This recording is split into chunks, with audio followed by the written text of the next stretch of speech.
ராஜபக்ஷ கும்பலுடைய கடைசி துரும்பு தான் மேஜர் ஜெனரல் சுரேஷ் சன். இந்த கொஞ்ச நாளாவே பேசும் பொருளா மாறிக்கக்கூடிய கதை ஜஹரான் ஹாஷிம் தொடர் குண்டுவெடிப்பு. எதுக்காக பண்ணினா? எங்களுக்காக பண்ணலையே, அவன் யாருக்காக பண்ணினான்னு சொல்லி அவனே சொல்றான், நீங்களே கேட்டுக்கோங்கன்னு சொல்லி ஒரு கதை கட்டவிழ்த்து விடப்பட்டிருக்குது. ஜஹரானுடைய இலக்கு யாரை நோக்கி போயிருக்கணும்? ஜஹரானுடைய இலக்கு ஏன் மாறி போச்சு? ஜஹரான் சொர்க்கத்துக்கு போறோம் எங்களோட வாங்கன்னு சொல்லி ஒரு கூட்டத்தை கூட்டிக் கொண்டு சொர்க்கத்துக்கு போறேன்னு இப்ப பைபாஸ்ல வேற எங்கேயோ போய் கொண்டிருக்கிறான். இந்த கதைகளை பார்க்கும்போது அப்படிதான் விளங்குது. ஜஹரானுடைய பொது எதிரி யாரா இருக்கலாம்? பொது எதிரியை வச்சுக்கொண்டு ஏன் ஜஹரான் வேறொரு இலக்கை நோக்கி போகணும்? இதுதான் என்னுடைய கேள்வி. 2013ஆம் ஆண்டு கிராண்ட் பாஸ்ல ஒரு பிரச்சனை, அதை தொடர்ந்து 2014ஆம் ஆண்டு தர்கா டவுன்ல நடந்த பிரச்சனை, அதுக்கு அடுத்து 2017ஆம் ஆண்டு நடந்த கின்தொட்ட பிரச்சனை, அதுக்கு அடுத்து அம்பார திகன பிரச்சனை, அதுக்கு அடுத்து சிலாவத்துல ஆரம்பிச்சு குர்நாயகல வழியா மினுவாங்கொடைக்கு வரைக்குமே போன பிரச்சனை. இதுல எத்தனையோ முஸ்லிம்களுடைய உயிர் போச்சு. ஜஹரானுடைய பயணம் ஆரம்பமானது இதை மையப்படுத்தி. ஜஹரான் ஹாஷிம் 2012ஆம் ஆண்டு அவனுடைய பயணத்தை ஆரம்பிக்கிறான். அவன் ஆரம்பிக்கிறதுக்கு முன்னாடியே பொதுபல சேனா அமைப்பை ஆரம்பிச்சு விட்டுட்டாங்க. அதை ஆரம்பிச்சு விட்டது மேஜர் ஜெனரல் சுரேஷ் சனி. என்ன காரணத்துக்காகன்னு கேட்டீங்கன்னா, இந்த நாடு பௌத்த தேசமா மாறணும். முன்னாள் ஜனாதிபதி கோட்டாபே ராஜபக்ஷ பௌத்த கூட்டத்துக்கு ஒரு தலைவரா வரணும். பௌத்தர்களுக்கு மட்டும்தான் இந்த நாடு அப்படின்ற இடத்துல இந்த நாடு இருந்து வரணும். அதுக்காக ஆரம்பிச்சதுதான் பொதுபல சேனா அமைப்பு. பொதுபல சேனா அமைப்பு ஆரம்பிக்கிற நாட்கள்லே சிங்களே அமைப்பு, ராவணா பலக்காய, மஹசோன் பலக்காய, நவசிங்களே, இவங்க எல்லாம் ஆரம்பமாவி முஸ்லிம்களை மையப்படுத்தி முஸ்லிம்கள் மீது ஒரு வெறுப்பு பிரச்சாரத்தை, பௌத்த மக்களுக்கிடையே முஸ்லிம்களை வெறுப்பூட்டும் விதமா ஒரு பயணத்தை கொண்டு போனாங்க. அந்த பயணத்துடைய பிரதிபலன் தான் நான் சொன்ன அத்தனை பிரச்சனைக்கும் முஸ்லிம்கள் முகம் கொடுத்தது. சோ இந்த பிரச்சனைகளுக்கு தீர்வாதான் ஜஹரானுடைய பயணம் ஆரம்பமாகுது. இவங்களை எதிர்த்து ஒரு பயணம் போகணும் அப்படின்னு தான் ஜஹரானையும் 2012ஆம் ஆண்டே ஆரம்பிச்சு விடுறாங்க. நீனும் போ, நீங்க 2 பேரும் மோதி கொண்டு போனீங்கன்னா முடிவு என்னன்றது எங்களுக்கு தெரியும் அப்படின்ற இடத்துலதான் மேஜர் ஜெனரல் சுரேஷ் சலே அன்னைக்கு இருந்து வந்தார். இன்னைக்கு பேச்சு மூச்சு இல்ல, காத்து இல்ல, எலும்பேலா உசும்பேலா அசையலான்னு சொல்லி படுத்து கொண்டு இருக்கலாம். ஆனா இது அன்னைக்கு நடந்த கதை. அப்ப ஜஹரான் அவனுடைய பயணத்தை எதை நோக்கி ஆரம்பிச்சான்? யாருக்கு எதிராக அந்த பயணத்தை ஆரம்பிச்சான்? அப்ப எப்படி திடீர்னு அவனுடைய இலக்கு மாறி எங்கேயோ நடந்த கிறிஸ்ட் சர்ச்சுக்கு போய் சேர்ந்துச்சு? அவனுடைய எதிரிகள் பார்த்தா பொதுபல சேனா அமைப்பும் கலகுடத்தை ஞானசாரமும், அதுக்கு அடுத்து சிங்களே, மெடில்லே பஞ்சாலோக, அதுக்கு அடுத்து ராவணா பலக்காய, இத்தேகந்த சத்தாதிஸ், அதோட மஹசோன் பலக்காய, அமித் வீரசிங், நவசிங்களே, டான் பிரசாத். நான் சொல்றது டான் பிரசாத் உயிரோடு இருந்த காலங்கள்ல. இப்ப அவன் இல்ல, அவன் அனுப்பியாச்சு, அவன் போயிட்டான். இன்னும் இருக்கக்கூடிய அமைப்புகள் இவங்களோட கை கோர்த்து, அதுல சிவசேனை அமைப்பு, ருத்ரசேனா, ராவணா சேனா, ஹிந்த் போர்ஸ் இப்படின்னு சொல்லக்கூடிய அமைப்புகள். இன்னும் சொல்ல போனா ஜஹரானுக்கு இன்னும் எதிரிகளா பார்க்கக்கூடிய ஆட்கள் இன்னும் இருக்கிறாங்க. நாமல் குமார, சாலிய ரணவக்க, அம்பிட்டிய சுமனே, ரத்தனே, அக்மிமன தயாரத்ன, ஆகல்கந்த சுதந்த, திலாந்த விதானகே. அதுக்கு அடுத்து அரசியல் ரீதியா பார்க்கணும்னு சொன்னா விமல் வீரவங்ச, தம்மம்பில, பாட்டலி சம்பிக்க, சரத் வீரசேகர. அப்ப இவங்க எல்லாத்தையும் விட்டுட்டு எப்படிடா திடீர்னு வெளிநாட்டு பிரச்சனைக்குள்ள போய் மூக்க நுழைச்ச? இவங்க எல்லாத்துக்கும் எதிராக தான் உன்னுடைய பயணத்தை ஆரம்பிச்ச. முஸ்லிம்களுக்கு ஒரு தீர்வு கிடைக்கணும், முஸ்லிம்களுக்கு ஒரு அநீதி நடக்குது, இவங்களை இல்லாமக்கணும், இவங்களை அடியோடு அழிக்கணும், இவங்க அத்தனை பேரையும் சேஃப் ஜோனுக்குள்ள வச்சுட்டு நீ எதையோ ஒரு பிரச்சனை நோக்கி போனியே, உன்னை அந்த இடத்துக்கு தள்ளினது யாரு? இந்த கேள்வியை தான் எழுப்பும். அவனை அந்த இடத்துக்கு தள்ளினது யாரு? பௌத்த தேசத்தை கட்டமைக்கணும், பௌத்தர்களுடைய தேசமா இந்த தேசம் மாறணும், பௌத்த தேசத்துக்கு ஒரு தலைவனா வரணும்னு சொல்லி முன்னாள் ஜனாதிபதி கோட்டாபே ராஜபக்ஷ அவர்கள் நினைச்சிருந்தாரு.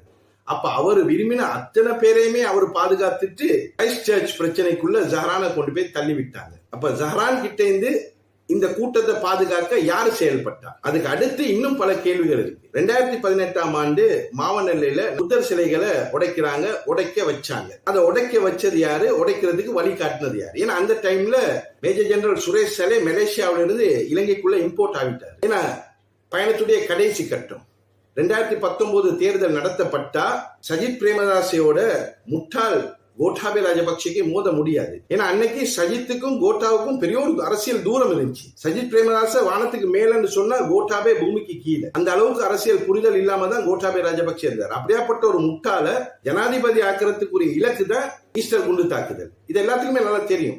ஆனா ஈஸ்டர் குண்டு தாக்குதல் நடக்கிறதுக்கு முன்னாடி நான் பதிவு பண்ணியிருந்தேன். நடந்த அதே அன்னைக்கு பல பேர் மௌனமா இருக்கும் போதும் பதிவு பண்ணியிருந்தேன். அதே வார்த்தைகளை தான் இப்பவும் நான் உங்களுக்கு சொல்றேன். மாவனல்ல சம்பவத்தை செய்ய வச்சது யாரு? அதுக்கு அடுத்தது 2018 நவம்பர் 30 52 நாள் மஹிந்த ராஜபக்ஷ அவர்கள் பின் கதவால வந்து பிரதமரா இருந்த காலகட்டம். அப்ப வவுனித்தீவுல 2 போலீஸ்காரர்களை பெரியர்ல வச்சு தாக்கி அவங்கள கொண்டு அவங்க ஆயுதங்களை ஜஹரான் தூக்கிட்டு போறான். அந்த பெரியர் தாக்குதலுக்கு அவனுக்கு ட்ரைனிங் கொடுத்தது யார்? பெரியர் தாக்குதல்ல ரொம்ப ஃபேமஸ், ரொம்ப எக்ஸ்பர்ட் யாருன்னு கேட்டீங்கன்னா பிள்ளையார். அவருடைய வரலாறுகளை கொஞ்சம் தோண்டி பாருங்க. அவர் எல்டிடில இருந்த காலங்கள்ல அவங்களுடைய முக்கிய இலக்கா இருந்தது பெரியர்ல இருக்கக்கூடிய ராணுவமும் அதே போல போலீஸும். சோ அவங்களுக்கு நல்ல எக்ஸ்பீரியன்ஸ் இருக்கு எப்படி அதை தாக்கணும்.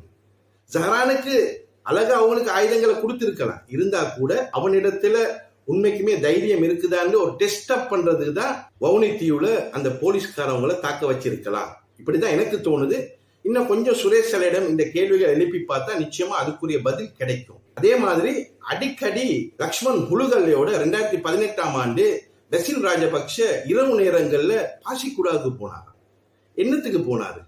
என்னத்தை புடுங்க போனாரு? அதையும் கொஞ்சம் தேடி பார்க்கணும், அதையும் கொஞ்சம் விசாரிச்சு பார்க்கணும். நிச்சயமா தீர்வு கிடைக்கும். கோட்டாபய ராஜபக்ஷ அவர்கள் நான் இந்த நாட்டுடைய ஜனாதிபதியா வந்துட்டேன்னு சொன்னா ஈஸ்டர் தாக்குதலுக்குரிய குற்றவாளிகளை கண்டுபிடிப்பேன், உடனே அதுக்குரிய தீர்வை கொண்டு வருவேன்னு சொன்னார். இப்ப சுரேஷ் சலை இருக்கக்கூடிய இடத்துல அடுத்து கோட்டாபய ராஜபக்ஷ அவர்களை கொண்டு வச்சா பல உண்மைகள் வெளியில வரும். கோட்டாபய ராஜபக்ஷ ஜனாதிபதியா வாராரு. ஈஸ்டர் குண்டு தாக்குதல் சம்பந்தமா ரொம்ப கடுமையா தேடிக்கொண்டு திரிஞ்ச 71 அதிகாரிகள் சிஐடிலையும் டிஐடிலையும் இருந்து செயல்பட்டவங்களை இடமாற்றம் செஞ்சாங்க.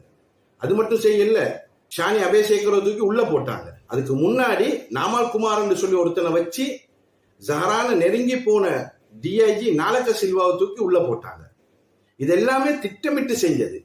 அப்ப இந்த கேள்விகளை எழுப்பினாலே அவருடைய வயிறு இன்னும் கலங்கி பல பதில்கள் வரலாம், இல்ல அப்படியே அவர் இருக்கக்கூடிய இடத்துல அவருடைய மூச்சு பிரிஞ்சு போயிடலாம். நான் இது சொல்றது மேஜர் ஜெனரல் சுரேஷ் சலை.